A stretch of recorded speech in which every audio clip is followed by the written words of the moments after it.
Welcome to the Propreneur Podcast, where we help practice owners become better entrepreneurs. I'm your host, Dino Watt. Welcome once again, everybody, to the Propreneur Podcast. I'm your host, Dino Watt, and excited to have you here for another great show where we're going to talk about the best practices in your practice through making sure that you are more proactive, productive, and profitable in all areas of your life and business. Once again, we want to give a shout out to all of you who are subscribing to the show and who have recommended to your friends and colleagues. It's the number one way that this show is growing the way it is, and we're just grateful for that.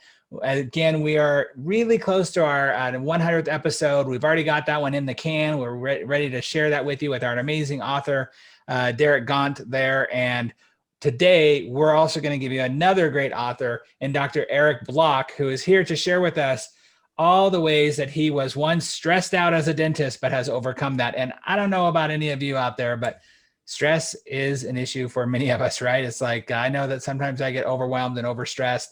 And I talk about in my speeches how stress is the number one killer of dentists is stress-related cardiovascular disease. So this is going to be an episode you're going to want to pay attention to. So make sure that you're either taking notes, pulled over on the side of the road, however you're listening to the show, make sure that you are able to listen intently and get ready for an awesome show. So let's start by welcoming our guest today, Dr. Eric Block. Welcome to the show. Oh, thanks so much, Dino. It's a pleasure.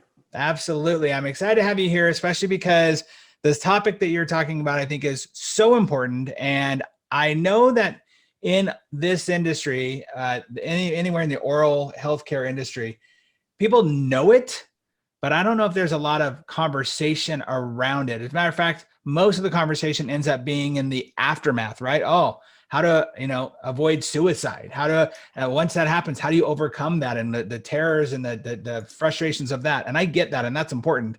But gosh, why don't we start talking about it like you are, of how not to get to that point? So before we get into all of that, what I would love to do, as we do on this show every single episode, is we want to get into your story. We want to find out why you decided to do what you do and what do you love about it, and just tell us your brief history. So if you would, let's hear it.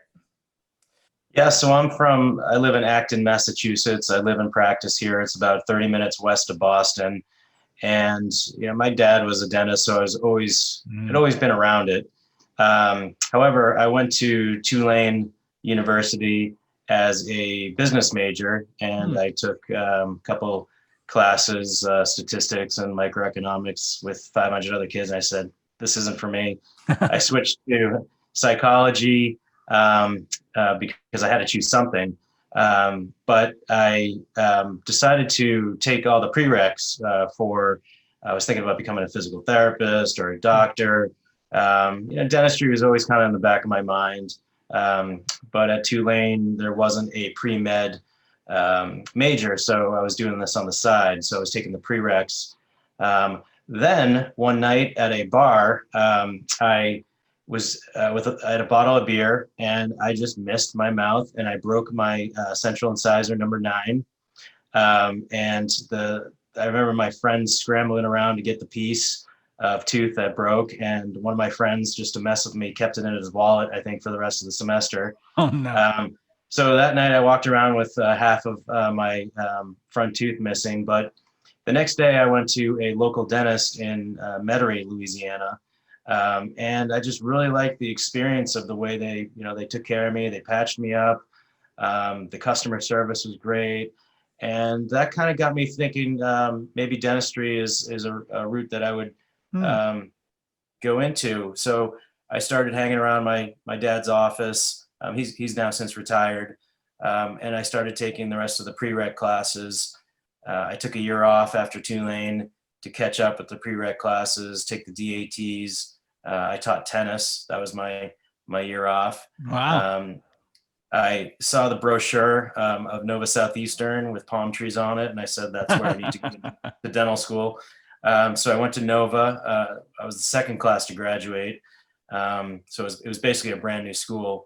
And then after Nova, I did a 2-year implant residency at BU, which ended up bringing me back to Massachusetts. So it was like a mini pros perio program, but we focused on extractions, bone grafts, implants, and then I entered into the world of associating, and then into becoming a partner in the practice that I'm owning now.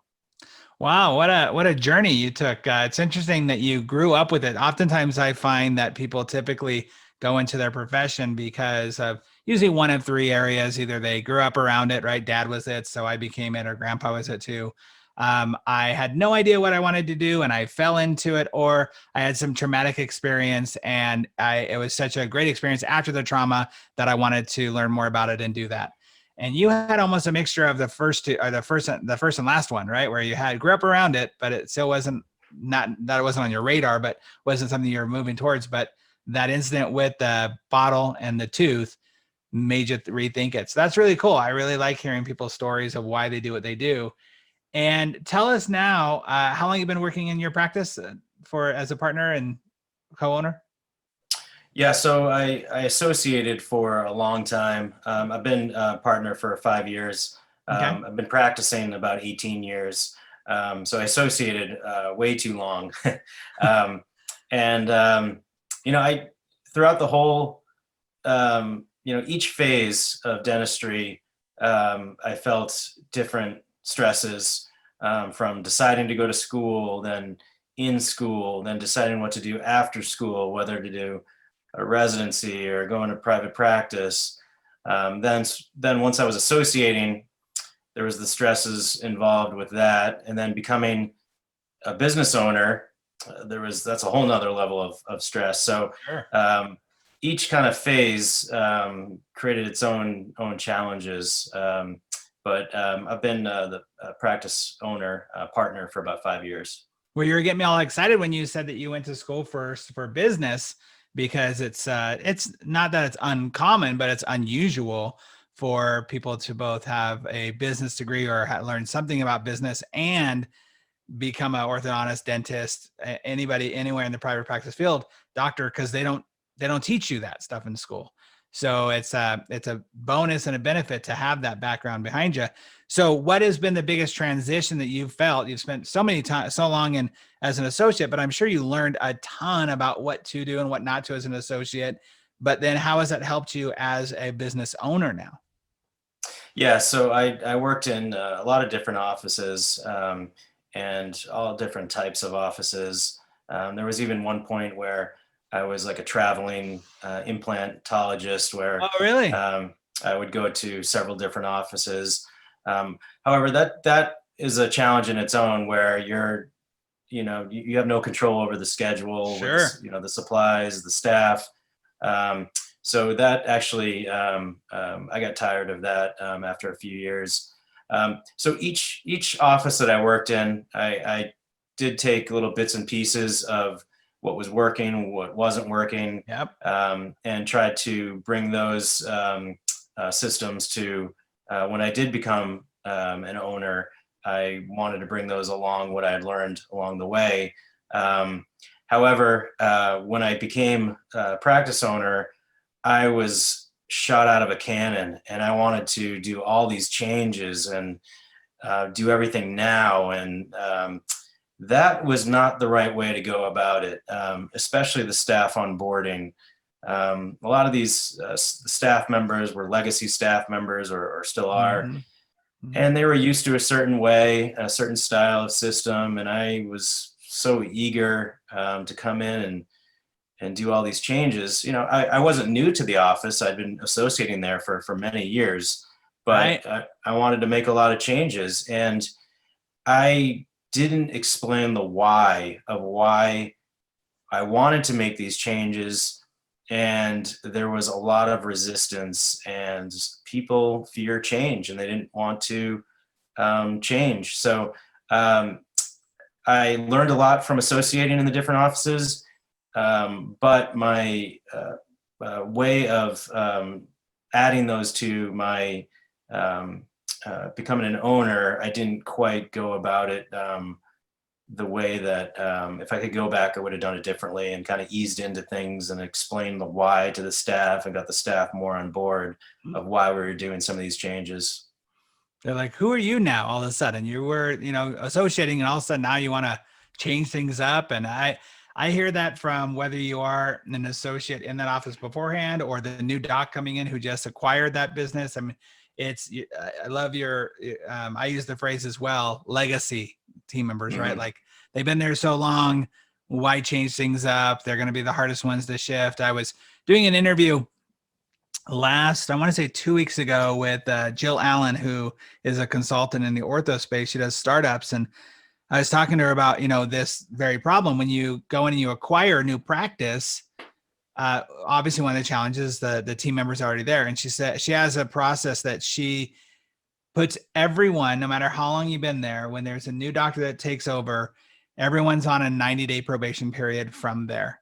And then that if you aren't a fit for the culture and the team and what the doctor wants in those 90 days, then you're out of there. And she says, I know it sounds kind of harsh, but that doctor has got to be able to establish who he is. And those team members have got to understand they've got to transition as well. So I know it can be really difficult.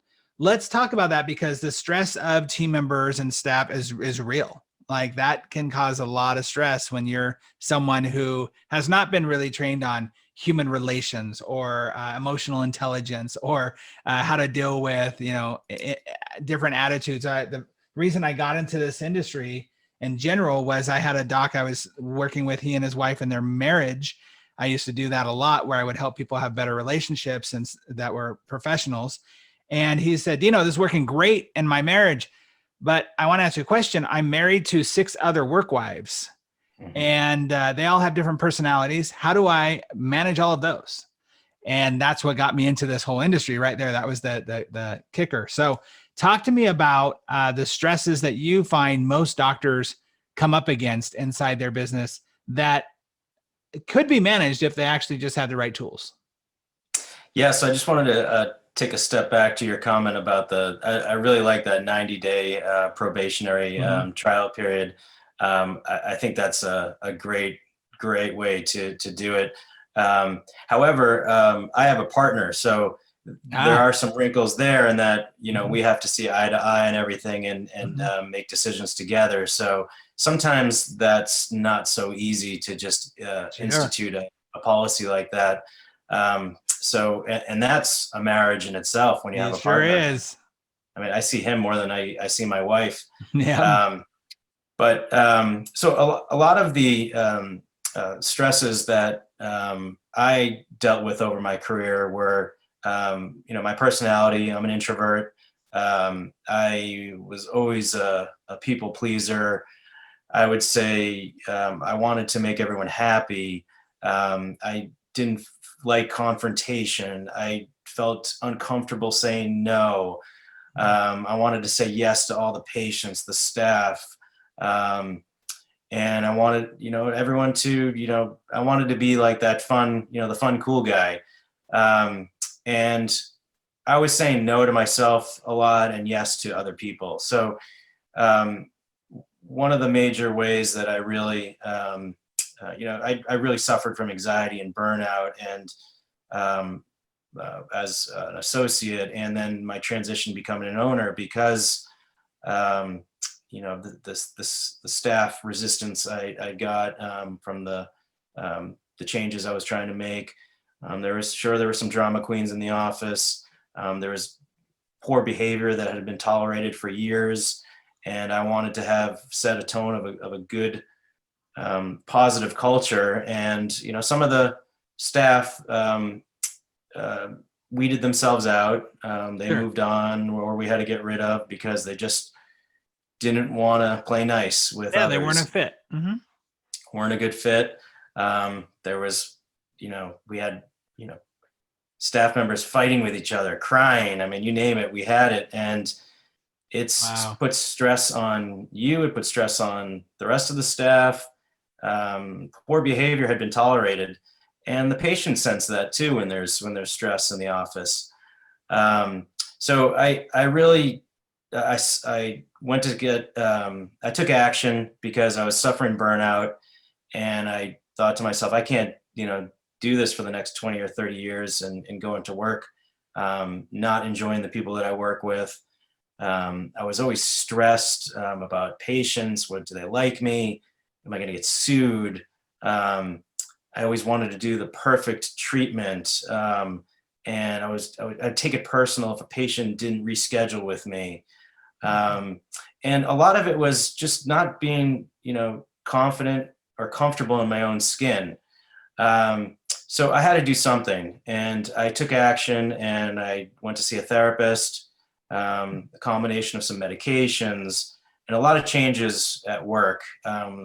Really, and it took years.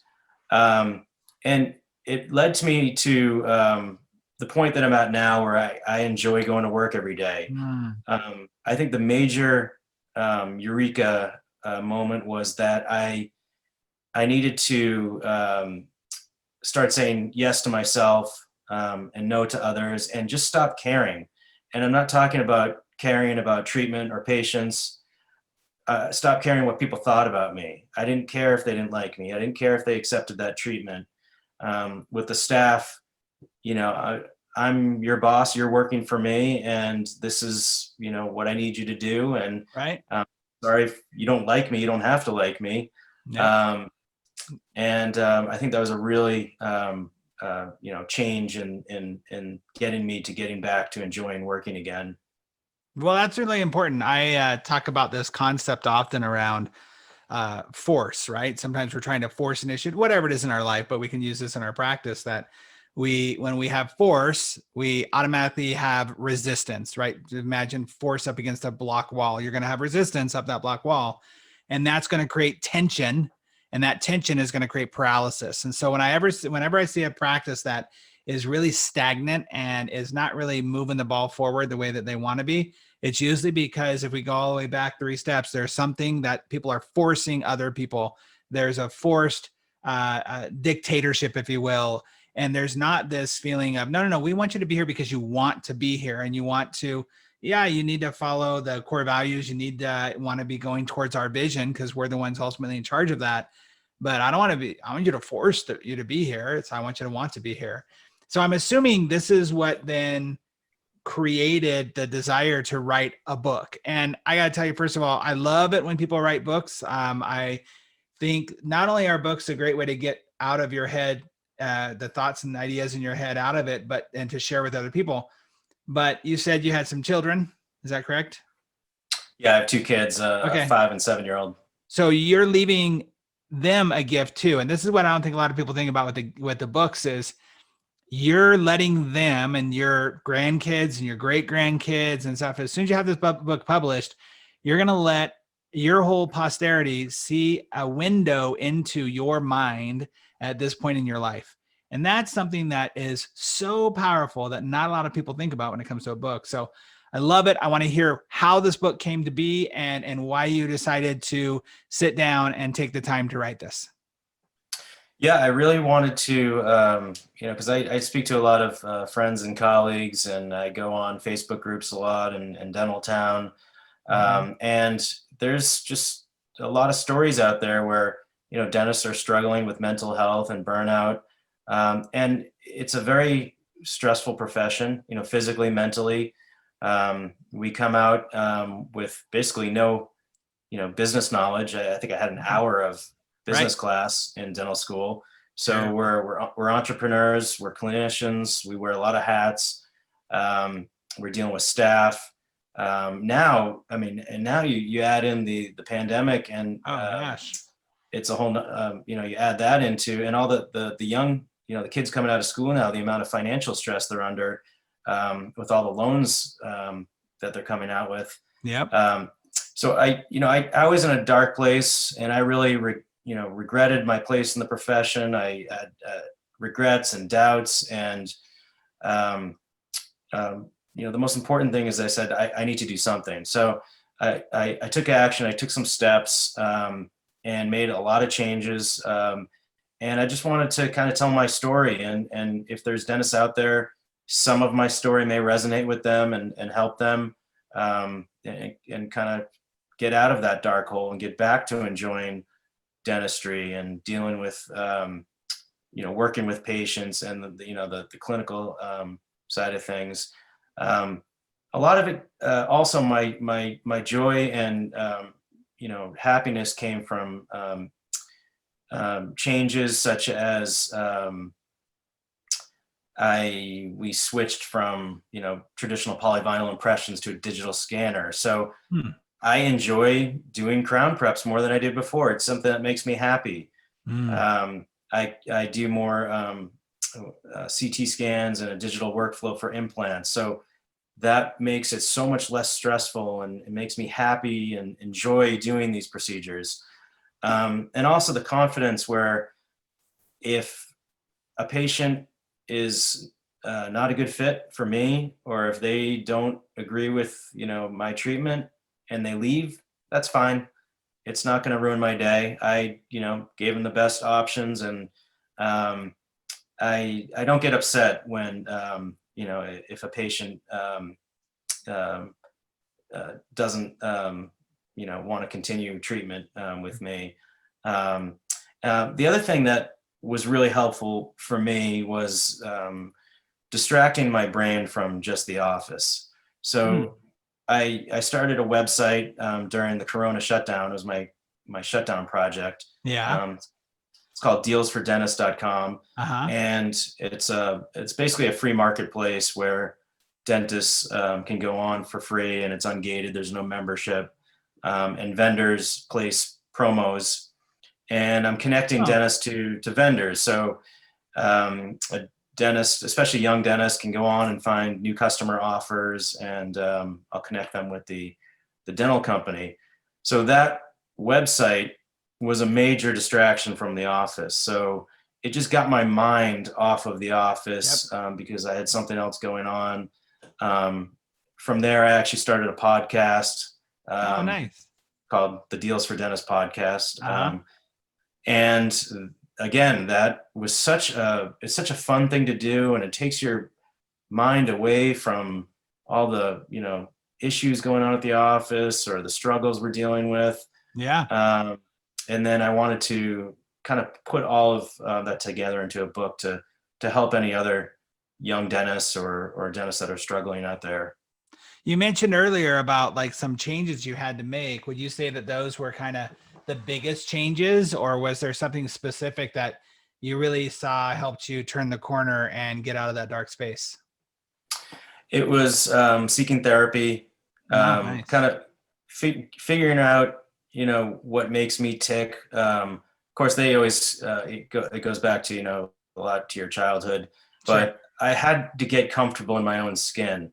I couldn't be always saying no to me and yes to everyone else, Hmm. and try to please everyone. And um, so I started to it took a while. There were some confrontations with some staff members. I brought in some consultants and coaches into the office, Nice. let some staff members go, and just really got more comfortable in my confidence in me, Hmm. my skills, my patient presentation when I talk to patients. Um, and if a patient, doesn't, accept the treatment, or a staff member is um, unhappy with something, I don't get too upset about it. I, Good. yeah, that was one of the major changes internally. I think that's great. I tell people all the time, you got to get over the idea that people saying no to you makes your treatment any less, and that same way them saying yes to you doesn't make it any better. It's just a Right. choice they're making, and it's totally okay. It's a good thing to do. Obviously, this, everybody listening knows this. I don't know if it's always common focus, although it is common knowledge that obviously if you're in that dark place in your business, it's affecting you personally too. It's affecting your relationship with your spouse. It's affecting the way that you're showing up as a parent. How do you how do you see that the shift in that for you in the positive? Like what's different in your personal relationship when it comes to how you feel about yourself? How are you showing up better as a dad? Yeah, just in generally, I was really stressed out, a few years ago, and that's all I could think about was the Mm, office, the office, the office, the office. And as an associate, um, you have different stresses. You're trying to hone your skills. You're dealing with someone else's staff under someone Yeah. else's roof, and you're trying to, Don't have a lot of say in things, and yeah. yeah. But as an associate, once you leave the office, you leave the office. You may be thinking about some treatment. What if this case didn't go as well as I had planned? But typically you leave the office. As an owner, you never really leave the office. When you get home, you're still thinking about Yeah. the staff, the HR, insurance, and that's all I could think about. So the changes that I made, it really allowed me to just be less distracted at home and happier. And so what did you implement for yourself, both physically, mentally, emotionally through this change to help you not fall back into that dark space? Because I feel like sometimes that, the world is conspiring against you. Maybe someone is out there is like, yeah, I was in a really great place. I got into a good place. And then all of a sudden COVID hit, or, Yep. I dealt with COVID and then all of a sudden I get back and I can't find any good team members to hire right now. I thought I'd be able to find better team members, or I have team members who won't come back. And so I'm short staffed, or like, what processes did you put in place to make sure you didn't get pulled back? Yeah, really, these other projects that I'm working on, the book, the podcast, the website, those are really, your brain can only, you know, occupy so much. And if you're just doing one thing and you're just focused on just the office, then I think maybe, yes, I would have fallen back into that. But I started creating other projects for myself, some other avenues. And I wake up and I'm excited to, every day to work on my website, the podcast, now the book. The days that I'm practicing and I'm going to the office, I enjoy those days. So I think having a good mix of things you're interested in. I got back into, little things too. Like I got back into playing tennis, and Oh, I really good. enjoyed Yeah. that. And, just trying to keep your brain occupied was really, really helpful for me. I think a lot of times we forget that we are holistic beings that need holistic, cures. We need to be able to not just be the owner of a business or the dentist or even the dad or the husband at certain times. We got to remember we're an individual person and we need to fill up our bucket. And if it's tennis, it's tennis. I tell doctors all the time, I wrote about my first book even, you need to have something inside of your office that is a touchstone that reminds you of something you enjoy, you're passionate about. I have a doctor in Arizona who grew up as a dancer. She was a ballet dancer. She doesn't do it anymore at all. Hasn't been at a dance floor in I don't know how long. But in her office, when you walk in, she's got this beautiful painting of a ballerina under the spotlight. And it just helps her connect with who she is when she walks in there. So Yeah. I think little things like that are so important to do. So if it's tennis, if it's golf, bike riding, whatever, make sure that happens. What are how have people, since you've been talking about this more openly, like I said at the beginning of the show, I think we need to do it more often. Have you had people reaching out to you and talking to you about their stories and been able to help out that way? Oh yeah, I mean, it's amazing, and it's different levels. Some people are in a different phase of their career, whether they're associating, whether they're just getting out of school, or whether they just quit the profession in general. I mean, it's all over the board. But I've talked to so many friends and colleagues, and I feel like the common theme is that at some point during their career they suffered from anxiety or some type of burnout. And people had different ways of coping with that. Others left the profession, others are still suffering from it. So yeah, I've talked to a lot of people about it. I'm going to put you on the spot here. I don't know if you know the answer to this or not, but might as well have fun and play with it. Are there any, like, if somebody's listening right now and they recognize themselves in what you're saying, maybe it's the stress or the burnout feeling, any quick tips that you could give to say, hey, do this like this week, do this tomorrow to get on the path to pulling yourself out of that dark spot? Yeah, I think that first realizing that there's a problem, first realizing that there's stress, there's anxiety, there's burnout is number one. Number two is take action on that problem, whether it's maybe cutting down your days, maybe not working on certain patients you don't feel comfortable working on, or certain procedures that you don't feel comfortable or stressing you out. Take action, do something, because it's not going to go away and it's probably going to get worse. And try to get comfortable in your own skin, and make yourself happy. If it's, buying that, that expensive piece of equipment that maybe doesn't have that return on investment, but makes you happy, then do it. You want to go into work, enjoying the profession, and also working with people you enjoy working with. If there's that, person, that bad apple that's causing you stress at work, then, and you're the owner, then I would move on from them. Absolutely. I've said it more than once on this show. Look, if you have I use the analogy that if you're walking into the office in the morning and that person who stresses you out or you don't think is a good fit, says good morning to you, and you say good morning back, but in your head, you're thinking, boy, I wish you'd quit. That is not on them. That's Right. on you. They have no clue. They're going about their day, doing their thing. No one's stopping them from being a jerk if they're being a jerk. No one's stopping them from just doing the wrong thing if they're doing the wrong thing. And yet you're the one who's allowing that behavior to continue, or that relationship to continue. And so in your own integrity, give yourself the opportunity to love them into another job. Like, love them enough to say, this isn't going to work out. But I want to back up to something that you said here, because when we talk about the stress and anxiety, I think so much of it comes from not being willing to say no when you want to say no. So you just said, if there's somebody that's you're uncomfortable working on, or a procedure you're uncomfortable doing, then don't.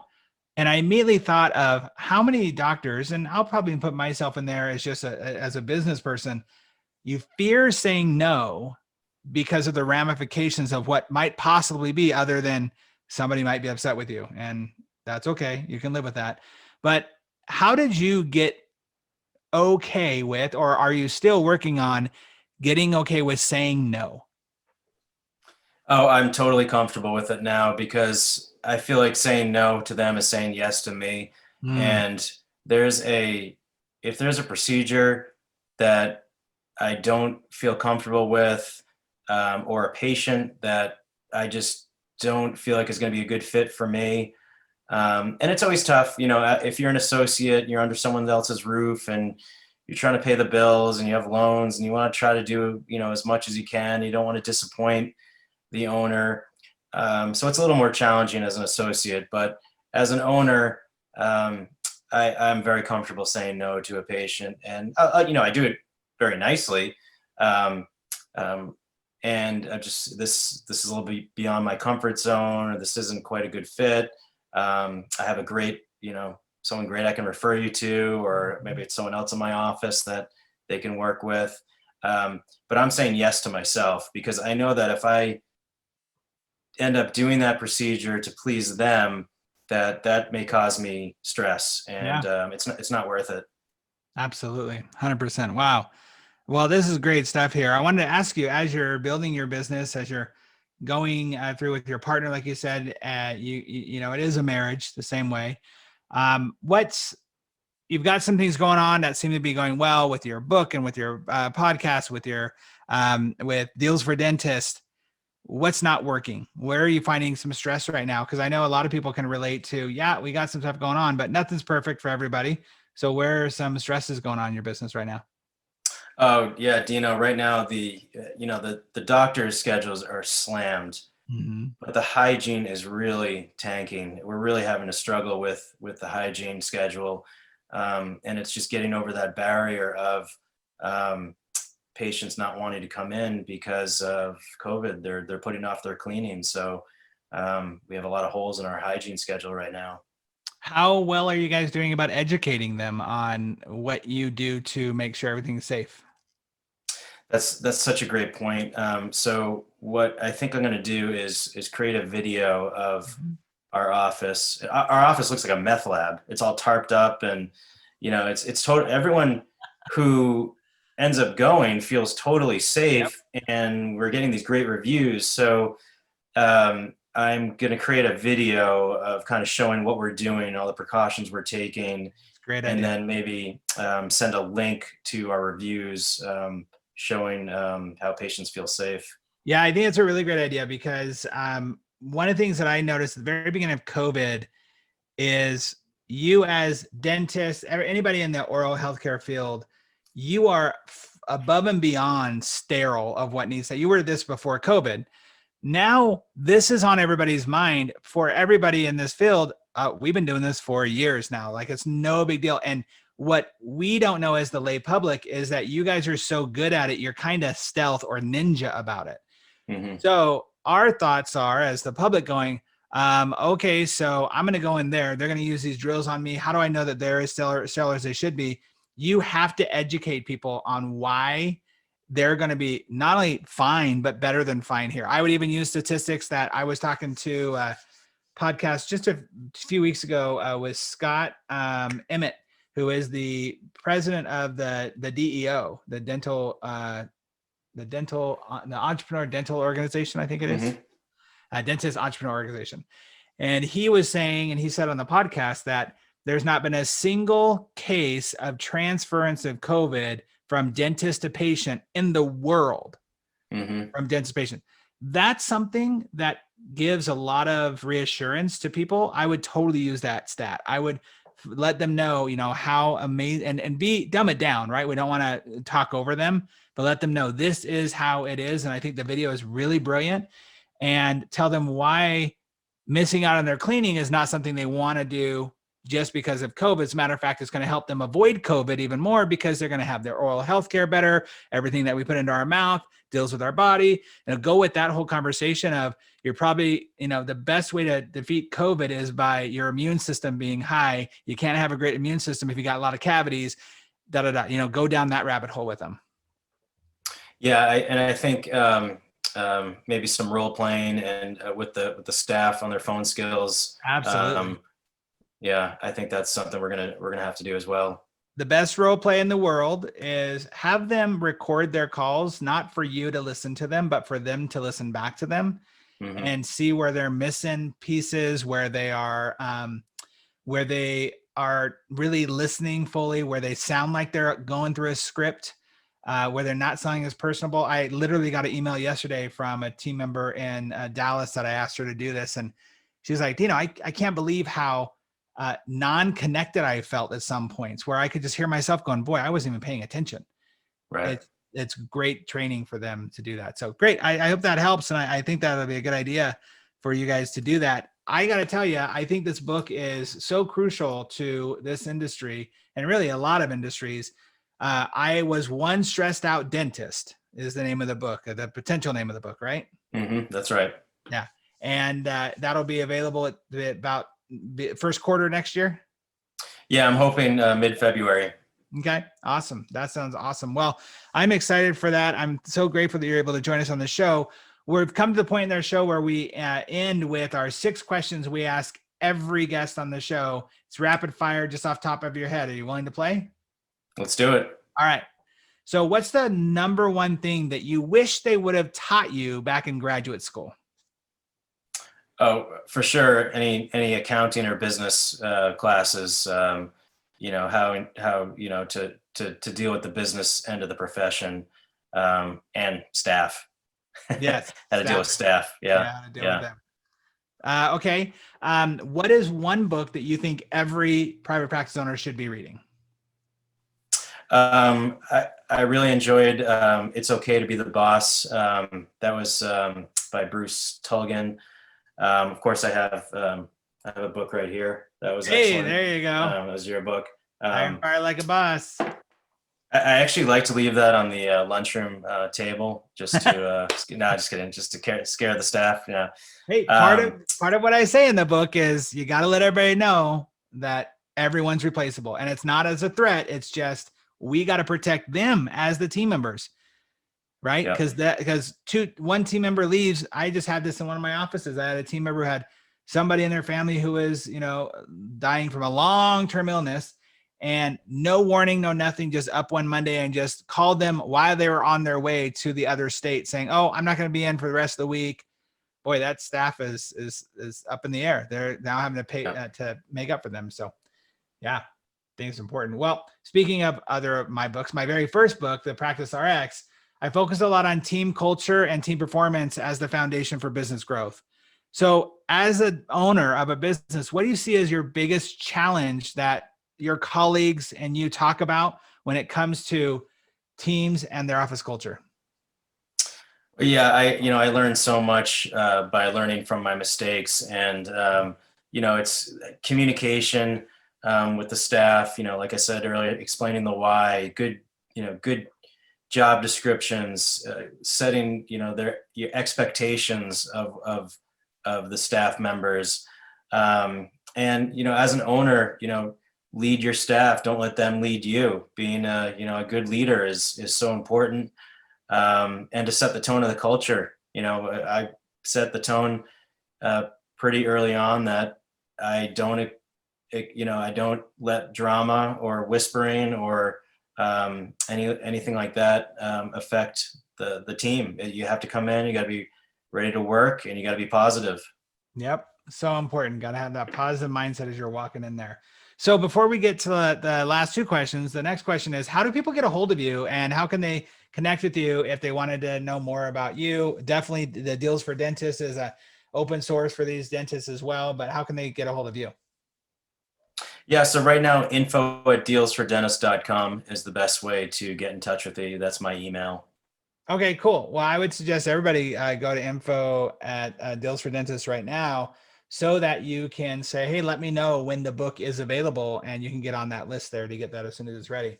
Mm-hmm. Number 5, what is the best advice that you've ever received in life or in business? I think one of my professors at BU said that smart people learn from their mistakes, but smarter people learn from other people's mistakes. Unfortunately, I was not in the latter category. I learned from my own mistakes, but I really think that was great advice. But for me, I wasn't the one in school that you know automatically got everything right away. It took me my 10,000 hours to really hone my skills clinically and also patient-wise, how to talk to patients. So, it took me a long time, but that was a great piece of advice that I had heard. Absolutely. I like that. That's very good. Last question is, what's the best resource or tool that you believe every private practice owner should be using to grow their practice? Well, I think, peer engagement is so important, whether it's Facebook groups, Yeah. DentalTown, just having good mentors if you're a young dentist, you know, engage with your peers and your colleagues, I think is so important, especially for solo practitioners that can be isolated in their own little bubble. Getting out there and talking to your peers and realizing that you're not the only one that's dealing with a lot of these issues, and you can learn from other people's mistakes and see what they're doing, what's working. So I think just getting out there and networking. Absolutely. I love it. This is so smart. Well, I'm a big fan of that, of course, with my Propreneur network and with the study clubs that I speak at. I think it's so important for people to do that, whether it be online, offline, I don't know, carrier pigeons. Make sure you're connecting with other people in your life. It's so important. Well, thank you so much, Eric, for being here and being part of this show and giving us so many good gems that we can use inside of our businesses. Really appreciate it. Thanks so much, Dino. Everybody, thank you again for being a part of the Propreneur podcast and for tuning in here. And I hope you took away a lot of great information today. I know I certainly did. And I would just like to put a special plea out to all of you that if you are stressed out, if you're feeling overwhelmed, especially during this time of COVID, yes, connect with other people, but also reach out to, as Dr. Eric did, a therapist. Find out a professional who can help you get through this. Just like you don't want your patients to try to do their own fillings or to try to fix their teeth by themselves or what they learned on YouTube, you don't want to be dealing with your own brain by yourself or just talking to a friend who doesn't really know what they're doing. Talk to a professional. So that's my plea for all of you, because it is that important. We need more healthy doctors mentally and physically as well. So thank you, Eric, for bringing this subject to light. Really appreciate it. And everybody, thank you again for tuning in to the Propreneur podcast. Remember, our goal here is always to help you be more proactive, more productive, and more profitable in all areas of your life and business. We'll see you on the next episode, everybody. Thanks so much again for listening to the Propreneur Podcast. We really appreciate your support. If you haven't subscribed already, please make sure you do so. Also, if you feel like you might be a good fit for our podcast as a guest or know somebody who you think would be, go ahead and email us at dino@dinowatt.com. Again, thanks for support. We'll see you on the next episode.